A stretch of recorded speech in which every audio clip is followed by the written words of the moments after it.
నమో వెంకటేశాయ. ఏడు కొండల నడుమ వెలిగే వెలుగు, ధర్మం కోసం నిలిచిన అడుగు.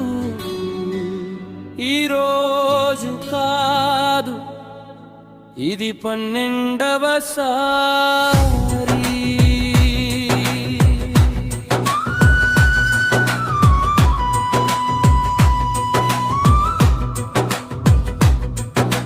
తిరుపతి మెట్లపై మొదలైన కథ,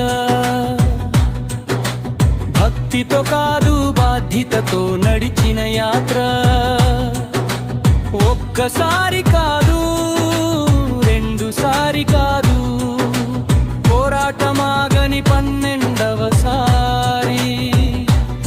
పొడుగు దండాలు చేతపట్టి గోమాత కోసం నిలబడి, వెంకటేశుడి సన్నిధిలో న్యాయానికి అర్జీ పెట్టి, అడుగడుగునా శపథం. గుండెల్లో ధర్మ దీపం, ఇది భక్తి కాదురా, ఇది ఉద్యమం, ఉద్యమం, ఉద్యమం. గోమాకు రాష్ట్రమాత, అదే మా ధర్మ పాఠం. తిరుమల మెట్టపడి విత్తిన నీనాదం, చరిత్రలో నిలిచే ఈ పోరాటం.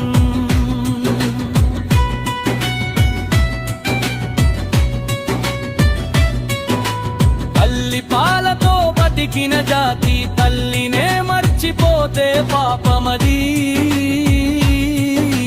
గోమాతను కాపాడితేనే ఈ నేలకు నిజమైన గౌరవమది. ఎన్ని అడ్డంకులు వచ్చినా, ఎన్ని నిందలు వేసినా, పొడుగు దండాలే సాక్షిగా. బాలాజీ వెనక్కి తగ్గలేదురా, 12వ సారి మెట్లెక్కిన శక్తి మాత్రం తగ్గలేదు. వెంకటేశుడి ఆశీస్సులతో ఈశ్వరం ఇంకా బలపడింది. విజయమం, విజయమం, విజయమం, విజయమం, విజయమం.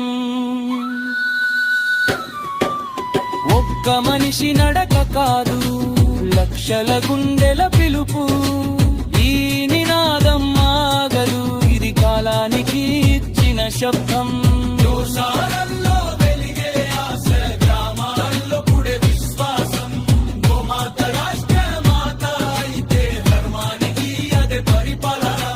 తిరుమల మెట్లపై నిలిచిన 12వ పావనం.